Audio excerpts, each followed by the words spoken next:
Good morning, everyone. Hey, it's Friday here in the Captain's Chat. My name is Joe Delagrave. I'm one of the captains for USA Wheelchair Rugby. Joined today by two-time Paralympian Brent Poppen. Really excited for the conversation. He's doing awesome things out in California. He's an author. He's a two-time Paralympian in two different sports. So that's unique as well, winning bronze in 2004 in Athens, and then was a tennis Paralympian in 2008 in Beijing. And so pretty awesome story. He's an author. I'm going to be talking about his books later too. I've got the books here as well. And a speaker, and speaks to a lot of different elementary schools, does speaking in colleges, high schools, businesses, you name it. So I'm excited to pick his brain. I've known him for a long time, and definitely a guy I look up to, and just super excited to be able to welcome Brent to the show. Brent, what's up, man? How you doing? Hey, I'm glad to be here. Absolutely. Thanks for the invite. Yeah, absolutely. It's funny. I was watching Gumby's put some like old time videos, some older videos out, but it was like you probably during like one of your first years playing over at Balboa Park, but a little old time video. But it's kind of cool to see like you young. I don't know, like are you like probably early 20s maybe, like fresh? Yeah, it was funny. Coach Gumby and I have actually been going back and forth when he threw some of those video ups. He tagged me, and it was pretty funny. I got hurt in 1990, Okay, and those videos are probably like 94, 95. Yeah, so just trying to figure out life, and it was funny to just see the technology and the chairs, and yeah, we didn't know what we were doing, man. It was scary.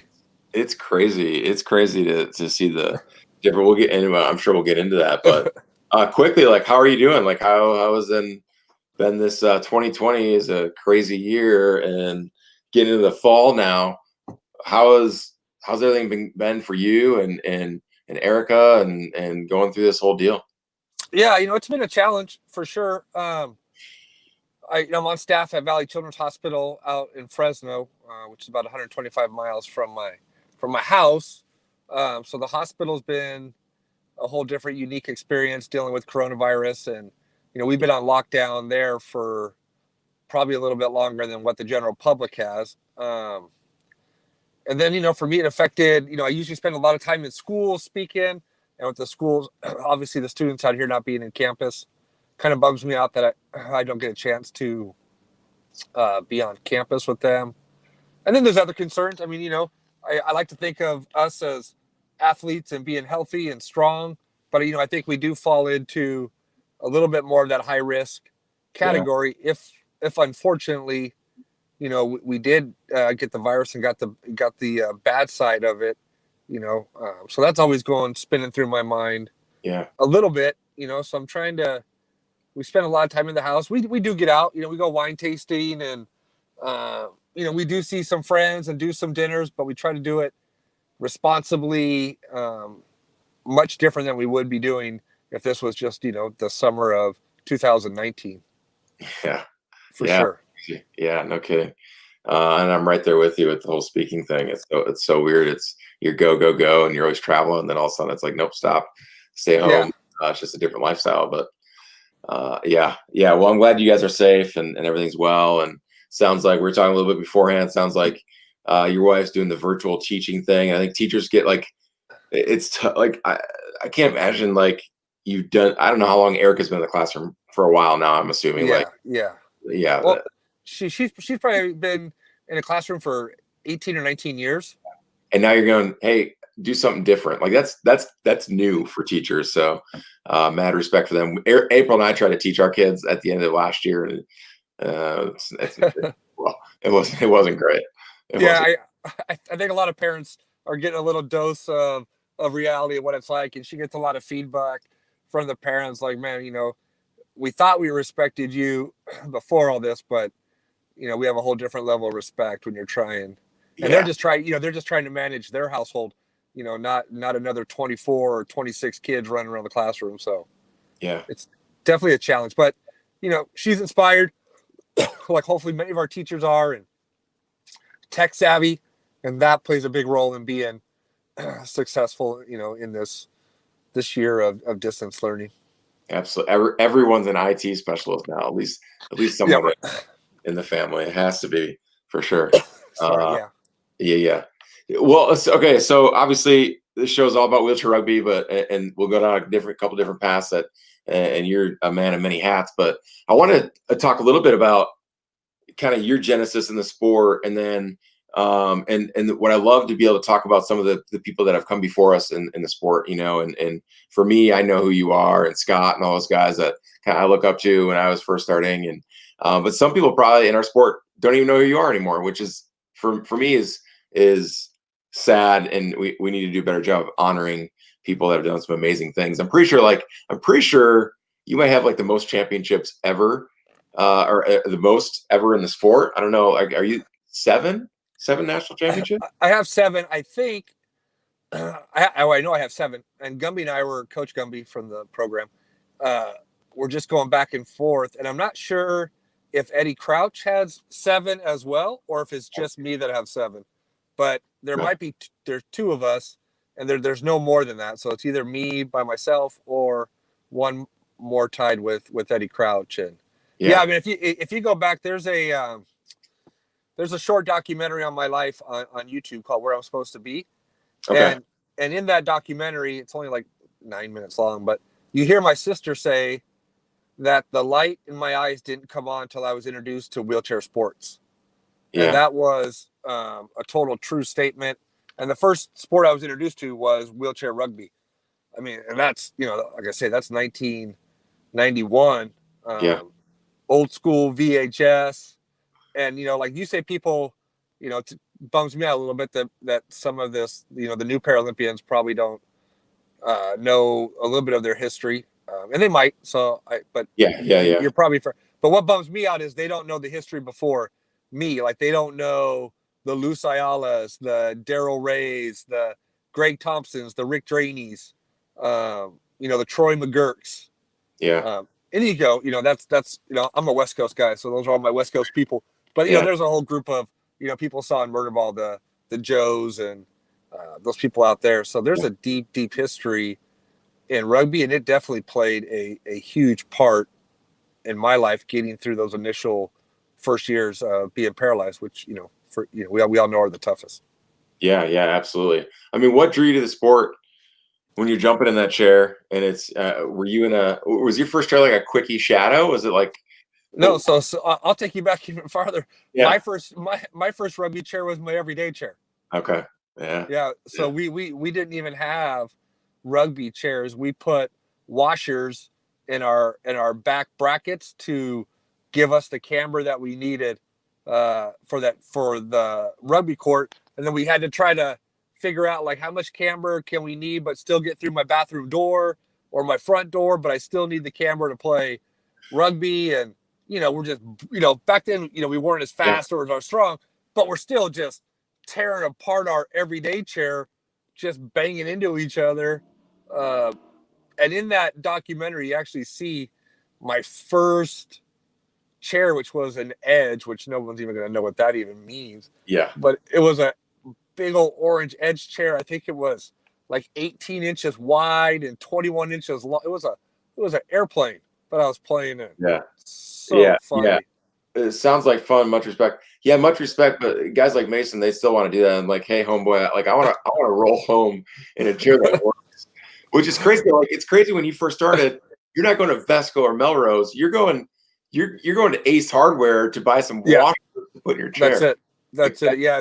There was nobody showing up, at the tournaments fixing chairs or making sure your camber was just an 1/8 inch toed in. So when you sat in it, that it evened out and became true. So it was funny. Then from there, I went my next chair that I actually left my everyday chair and actually got into a rugby chair was a Couchal, which people probably don't even know the name of Couchal anymore. So it was definitely fun seeing some of those old videos that Gumby posted up. Man, it was like just on the court. You and Bob Vanacker and who else for Texas was on there? Norm. norm, and there was no wheelie bars, so you just get Yeah. tapped in the back and going over Yes. all the time. To now where we're doing custom titanium chairs that are dialed in, and so super fun to see the technology keep Yeah. up with the athletes and the sport. Question about concussions, but how common? Were injuries more prevalent back then? Just with like the chair just wasn't as safe. Obviously, what? No, I don't think so. Yeah. I think the evolution of the athlete is what caused more injuries. Off the top of my head, I'd probably say there was like a kind of a empty space there where the athletes were definitely progressing, but the chair might not have been progressing as fast with them. So probably I would say, I've had multiple concussions for sure.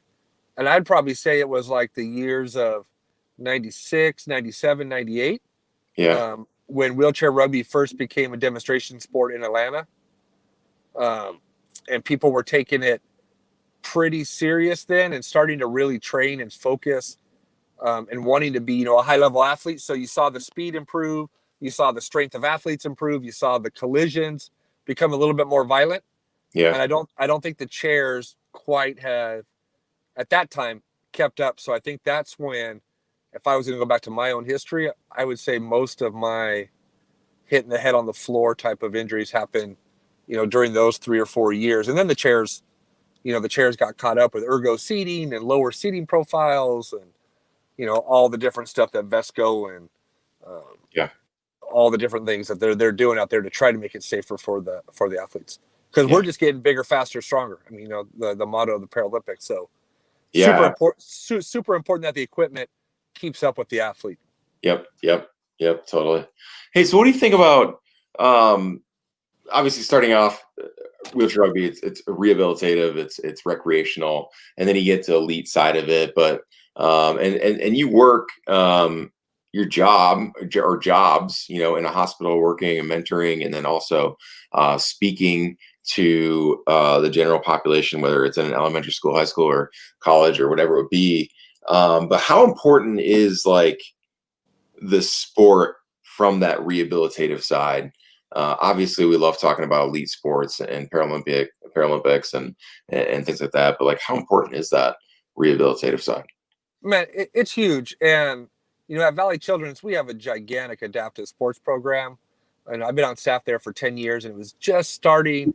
We only had one sport, I believe, when I got there, and now we're doing all this kind of crazy stuff. And just to be able to, and you see a little bit in Murder Ball, the documentary, just to Yeah. be able to put one of my kids, one of my patients, in a rugby chair, a tennis chair, a racing chair, and just give them a different view of what their life could be, makes all the difference in the world. You know what I mean? And not everybody, but what we found at Children's, where I'm working, a lot of the kids that get hurt are athletes. They're football players, baseball players, gymnasts, and they love the idea of being in a chair that gives them a chance to do something different with their lives. But then once they find out, they wear my Paralympic medal, they see the Paralympic videos, and their first question is like, hey, can I be a Paralympian? And the answer is always, yeah. I mean, it's an Yeah. option for you. But we've been there 10 years, and we've had some really good athletes play basketball and rugby and tennis. But we never have seen an athlete get to the Paralympic level. Yeah. And it firsthand, it just takes a different level of commitment that not everybody is willing to put in. But regardless of that, just from a therapeutic standpoint and from a mental standpoint, when those kids, and not only the kids, it's when the parents see the kids get in it and they see the kid smiling and the kid runs into me and wants to knock me over, and you see the smiles from mom and dad, it's almost like a little light bulb goes off that like, okay, life is going to be different. They're going to have a new norm, but there are options out there for my kid to continue to be an athlete, continue to be a kid. And, most of the people out there weren't going to reach the elite level anyway. Right.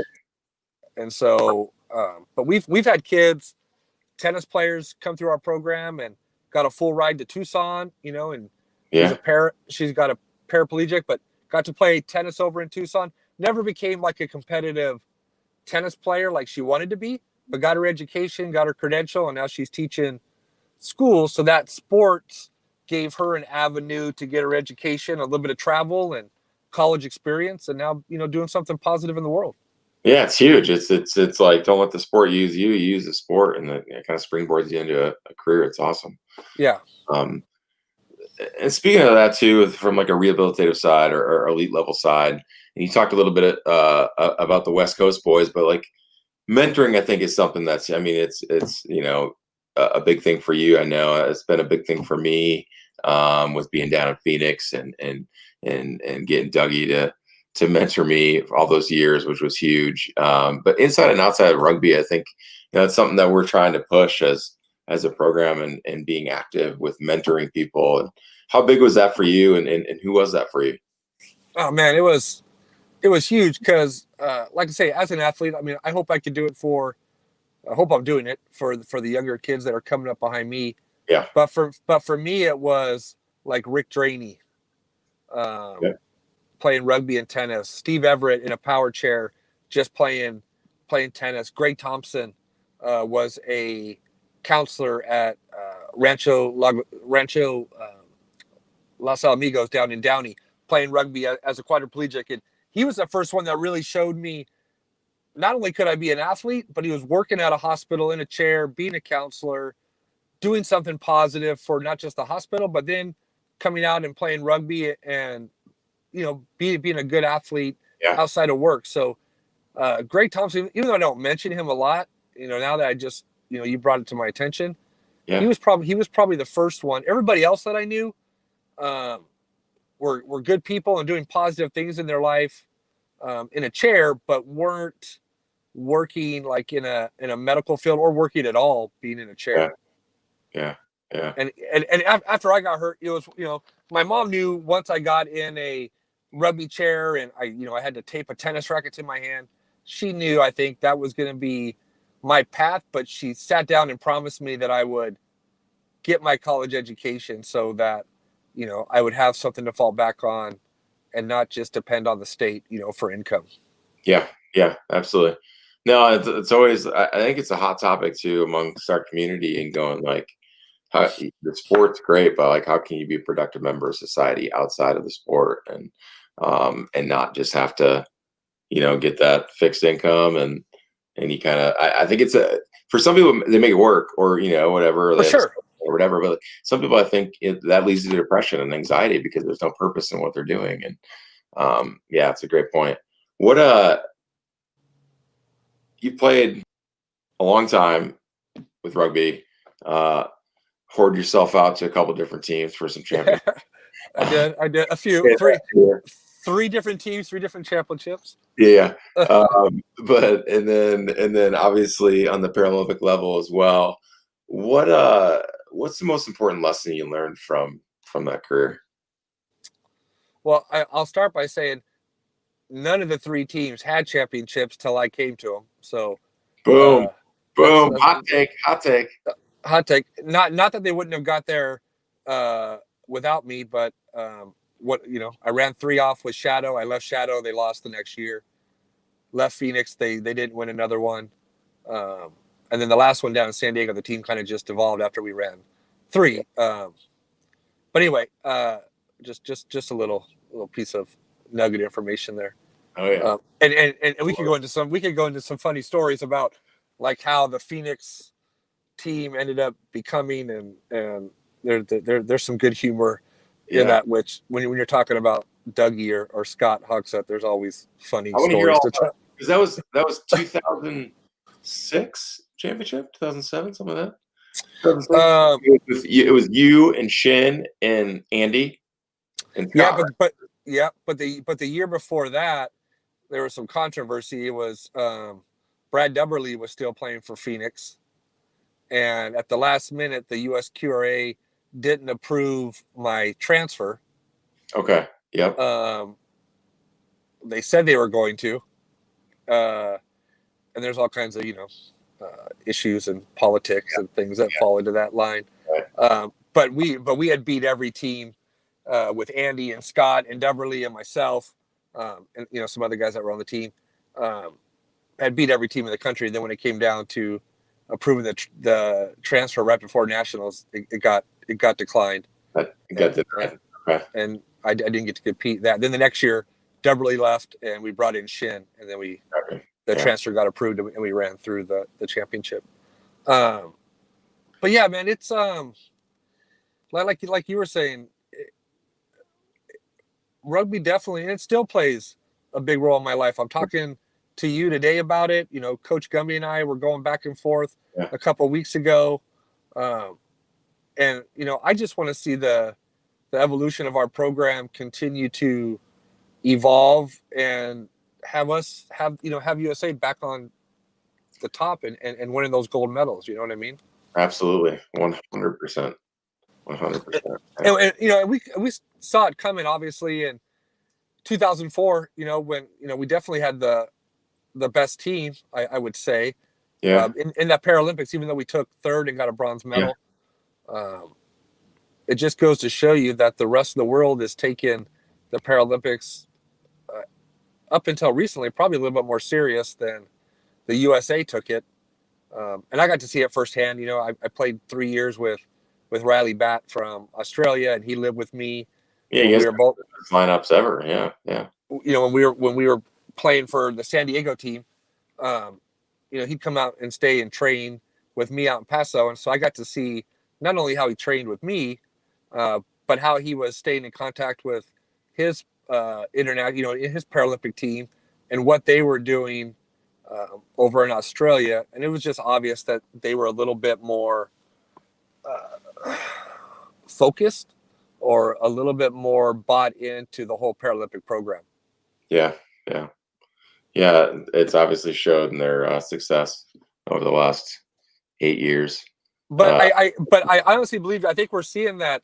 I mean, I'm not in it firsthand like you are, but I feel like with tennis and some other sports, and I like to think that rugby is right there with it. I feel like the USA is working its back way up the hill and doing what it takes to get back on the top.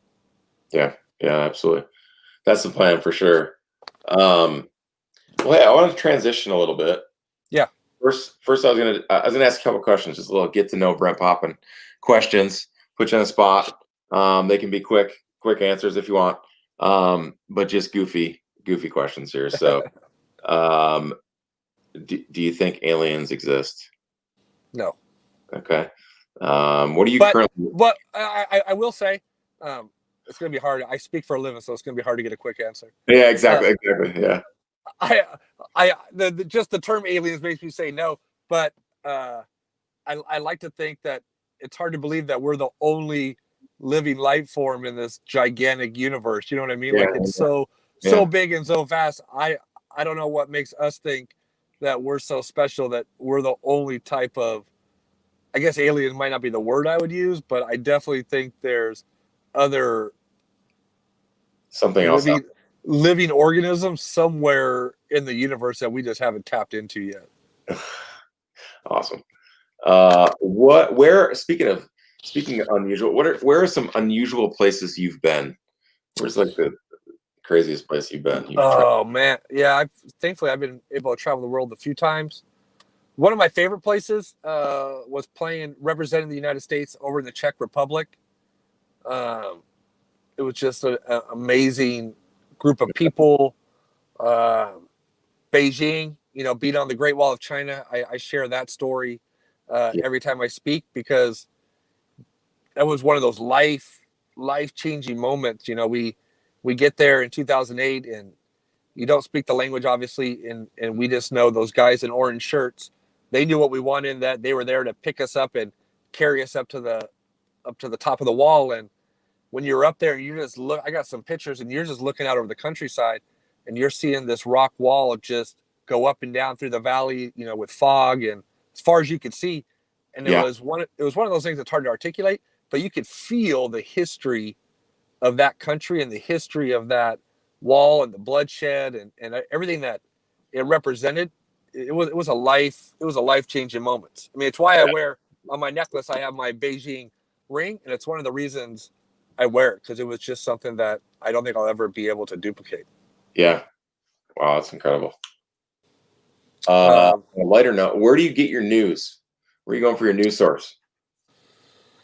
I try to read a lot. Okay. I try not to watch, and if I'm going to watch the news, it's funny. I was just talking about this yesterday at work. I try to watch, if I'm going to watch CNN, I try to throw in a little bit of Fox. I try to throw in a little bit of NBC, and try to catch a little bit of everything. But when I really want to find out about a certain subject, I will, do some research on the internet, read some of the bigger magazines and some of the papers that I trust. So I try to not just take what I hear on the news on those little 2-minute clip bites. Yeah. If something catches my ear, I'll definitely spend the time and dive in to some news articles and try to get a deeper understanding. Yeah. Awesome. Let's see.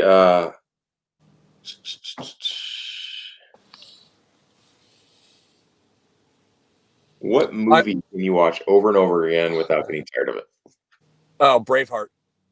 Oh, that's good. Yeah. 100% from just the intense side of that movie. Braveheart's definitely one. And if you want to go to the lighter side, I can definitely watch. I've been watching a lot recently when I'm traveling back and forth to work, staying over. Like the Kevin Hart, the movie Get Hard. Oh yeah, yeah. Was just hysterical. Comedy. I'm a huge documentary guy, so I'll watch every documentary I can get my hands on about every different subject. I just watched an amazing documentary on this chef named Evan Funke out of Venice Beach, who has this amazing restaurant called Felix down in Venice that I can't wait to get down to.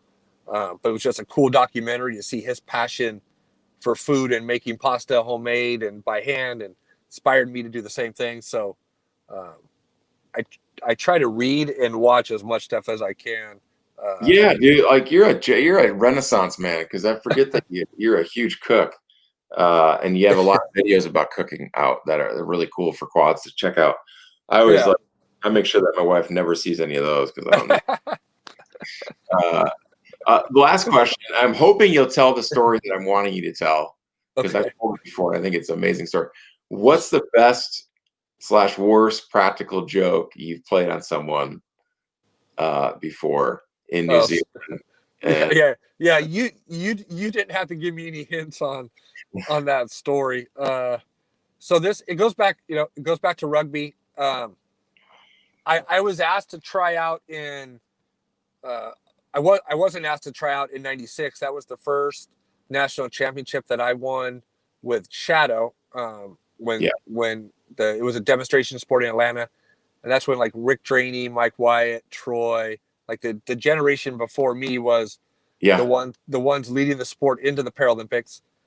And so then in 2000, when they were in Sydney, I was asked to try out finally, but I declined because I was finishing up my college education, and when you're training for the Paralympics, it's a full-time job. Yep. Or at least I took it as a full-time job. So there was no way to do both. So I declined. I wanted to keep that promise to my mom. And then after 2000, I didn't try out for rugby. Or at least for the Paralympics.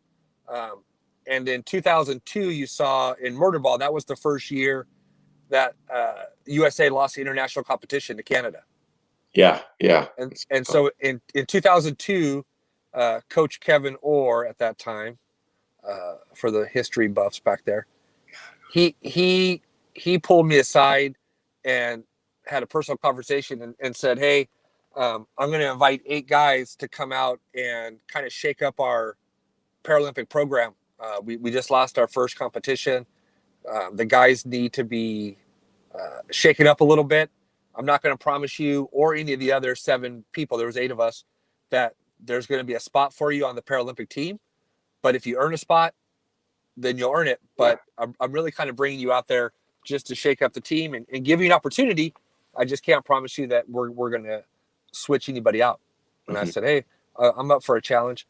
So in 2002, me and 7 other guys went out there to the training camp, and super awkward, you know, as a Paralympic team, the team gets pretty tight, and I forget the numbers it was at. It was probably like somewhere in the low 20s, maybe 18, 19 guys were still part of the team.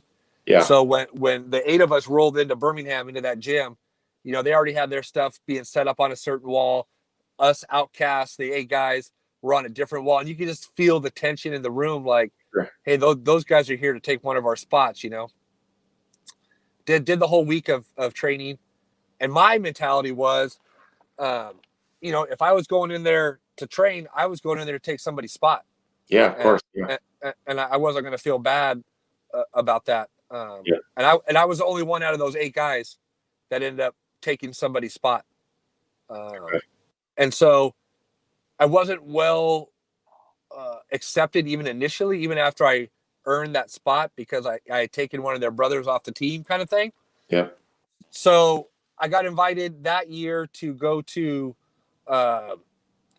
World Cup, and it was over in New Zealand, or World Championships. I forget what it was, honestly. Yeah. But got invited. I was roommates with Scott Hogsett. And that was kind of the first time where I was accepted into the team, traveling with the team, competing with the team. I think they saw that I could be an asset, and I was going to take it seriously. So I even got invited to hang out and travel a little bit after the tournament. So I did that. And this was like October, I believe, November. So it was cold over in New Zealand. And we were traveling around with some of the New Zealand guys, and we wanted to go bungee cord jumping.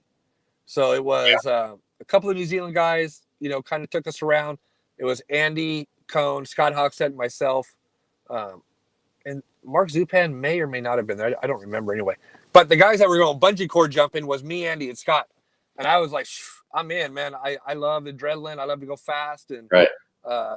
Scott and Andy like, all right, well, we'll do it too. And I said, I'll go first. So we got there. We did it over the original bridge over down in New Zealand. And it was like an 8, I forget how high it was, but it was one of the original bungee cord spots. And we had to get out of our chairs and scoot to the edge, and they strapped us up. And because it was so cold, they weren't going to drop us in the river. They have it all figured out to a science on what line to use. And they were going to take us just a few feet above the water, bounce us a few times. A boat would come underneath us. They'd lower us in the boat, take us to shore, and we were all good. So me being me, I was the first one to get out there, and I could hear Scott was going to go third, and I could hear him being a little bit of baby about it. I just don't know. I'm a little nervous, blah, blah, blah. And then Andy was going after me, and he was down to go. So I got to the edge, and I just randomly asked I'll give it quotes, the engineer, whoever it was, attaching the line. I go, hey, man, how much kiwi would it be for you to give the last guy the river cord and dump him into the river like you would the summertime? And I think he said, like, I don't know, it was like 50 or a 75 kiwi or something. And I'm like, I'd have paid double that. Yeah. So I go, man, it's done. I'll pay you what you're looking for in cash if you could put the long line on the last guy and drop him in the water. He's like, done, mate. So I go, everything works perfect. Andy goes right above the water, everything worked perfect. Andy comes over to the side, and we're at the bottom of the river, and we could hear Scott still, and we have it on video, which is even, I don't know if he kept it, but we have it on video. Yeah. And you can hear him like, I don't know, kind of like just not 100% committed to going. And I told Andy, I go, hey, man, I paid the dude up there to put the long line on Scott and drop him into the water. And he's like, oh, my God. And I didn't think about, right? I didn't think about, like, it's cold. He has jeans. He has a hoodie, socks, shoes. He's not going to be able to change clothes. Like, none of that even registered. And the guy's like telling Scott, all right, man, we're going to dump you in. We're going to push you off the ledge. And so he's, I'm going to count you down. And he's like, 1, 2. And he's like, your buddy paid me to throw you in the water, 3, and pushed him. and Scott will tell you, like, he was trying to register what the guy said as he's falling. Like, what the heck did that guy just say? then he'll, he's funny. He says as you get close to the water, he's like noticing the lines not like catching like he would anticipate, and then right towards the bottom, the line catches and just buries him whole body into the river, lifts him out, buries him back into the river, lifts him out, and I just thought it was the funniest thing in the world. He did not think it was the funniest thing in the world, and he was fairly and appropriately he was upset with me because we had like a 6-hour minivan ride back up to our hotel, soaking wet, and he doesn't do well being too hot or too cold anyway. But I kind of just said, the way I say it now is I kind of just drew a line in the sand and said, we're either gonna be brothers for life or this will be the last trip we take together. And thankfully we end up being brothers for life, and the guy's a big part of my life, and I played for his team and traveled for him, and would do anything for him. So but that's one of the funnier rugby stories that I have. And the great thing is, like I say, we still, I don't know if he has it or if he deleted it or threw it away, but at one time we had it on video. It's got to be one of the top 10 rugby stories I've ever heard. And I've heard it before, but it's always fun hearing it from you. It's awesome. It's funnier. It's funnier hearing it when he's in the room somewhere too, because it brings back up some pretty hard feelings, and he gets exactly. He gets pretty fired up about it. Yeah, there's not a lot of laughing from him. It's like that's Poppen, what a yeah. But the great thing is, like you say, it tells you, the rugby family. Once you're part of it and once you're in it, those guys could call me. Gumby could call me, and I would do anything for the team. He had me come out and speak one time and kind of just give a reality check to the guys, like what you were saying. Like, we remember when we had to eat with food tickets at the cafeteria in Birmingham with the patients. Yeah. So, you're trying to be this elite athlete, and then you're getting food tickets to go down and, eat everything fried and eating right next to a guy with a ventilator. And then you're trying to be this elite athlete, an hour later training, or the bugs crawling on the light fixtures, but before it all got taken care of by Home Depot. So, it's fun to go back and share a little bit about the younger guys and just give them a little bit of a reality check on why they get to live the good life now in the program. Yeah, it's truly important. That's for sure. And it's that way with tennis too. Like you said, I've been part of an elite side on both sides. And for a long time, our tennis program was funded under the USTA, the United States Tennis Association. But our, quote, high performance program was funded under the recreational side of USTA.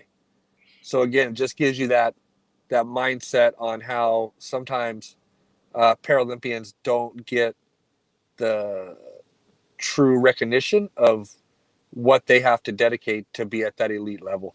Yeah, no, absolutely agree. Well, hey man, like as we're wrapping up here in the next 10, 15 minutes or whatever, I really wanted to kind of highlight what you're doing now.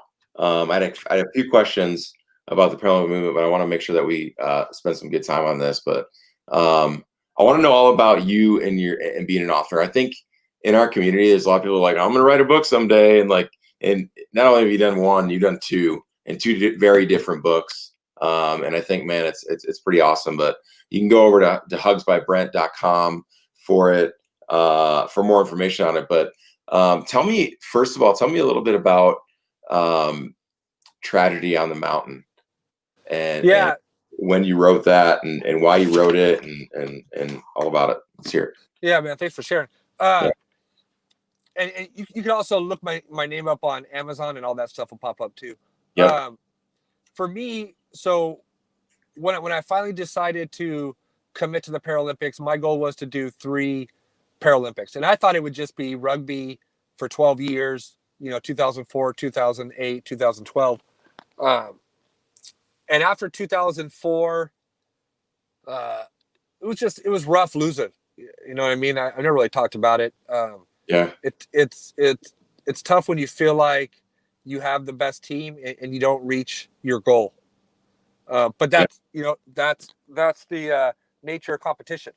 You know what I mean? Yeah. That's what's great. Yeah. That's what's great about it. Let me put this back in real quick. And so was a little burnt on rugby, honestly. And I played tennis at a high level and represented our country in World Team Cups. So the tennis program kind of came after me a little bit and asked me if I wanted to make a run for the 2008 Paralympics.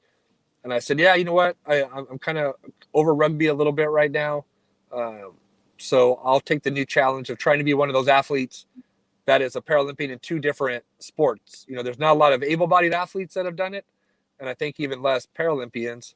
So left the rugby program in 2005, jumped into the tennis program, and went through that up to Beijing, made the team, lost in the semifinals to the guy who won the gold medal.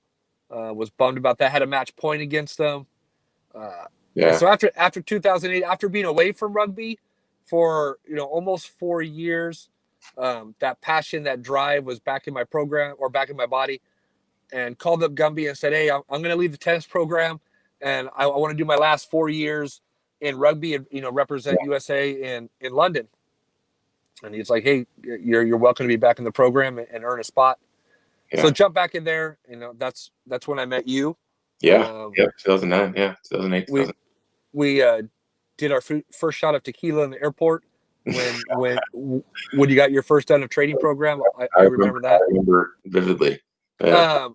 And so was on that path to make that last to make the London team, 2008, 2009.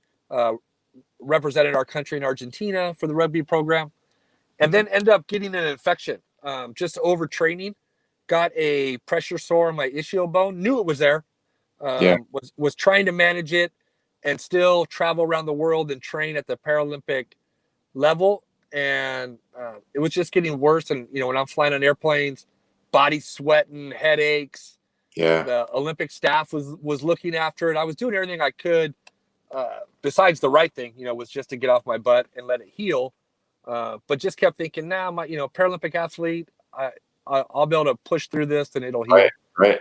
And July 18th, 2010, it went septic. I had to get rushed to the hospital. Don't remember it at all.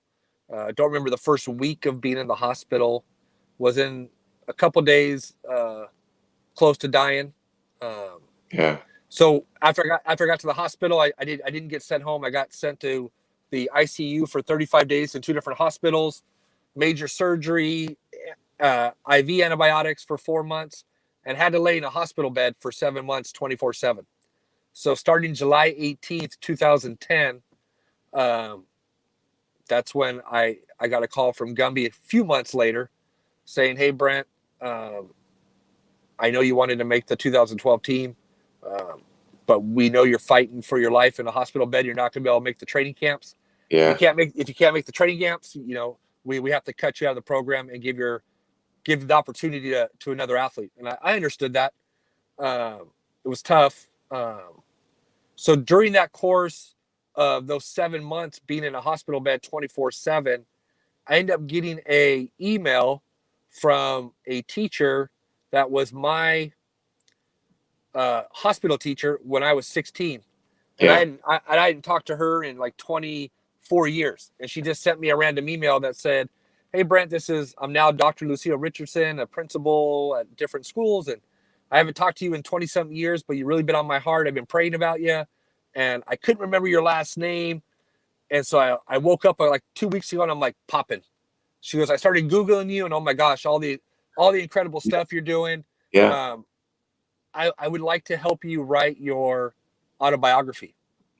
And I said, "Well, that's ironic that you come back into my life 25 years later when I'm going through something when I'm going through something difficult again."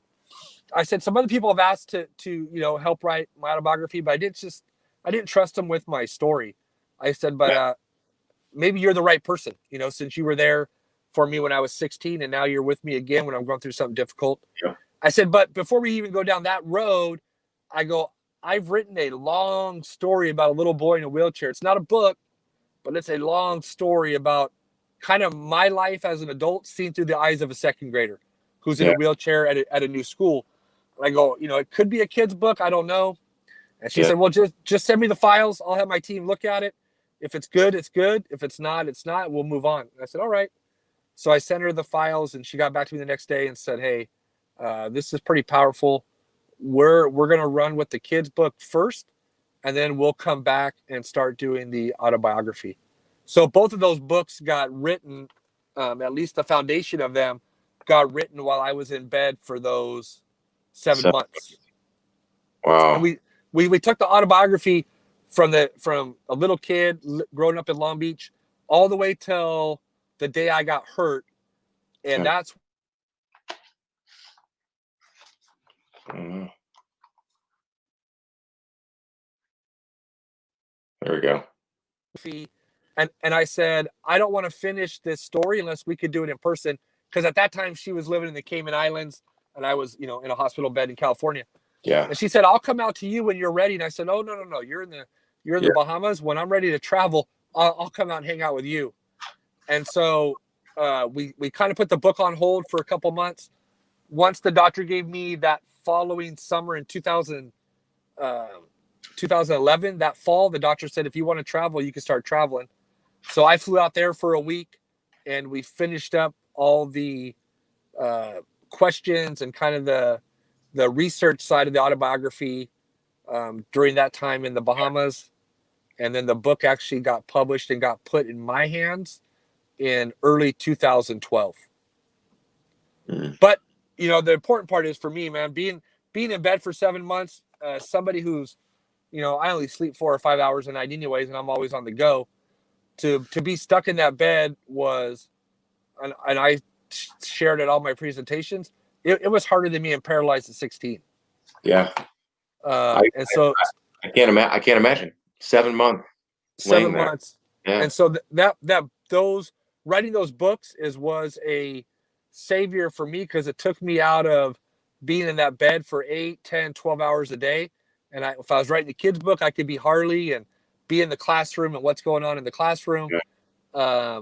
If it was writing my autobiography, I was back, as a teenager playing high school baseball and trying to share that part of my life.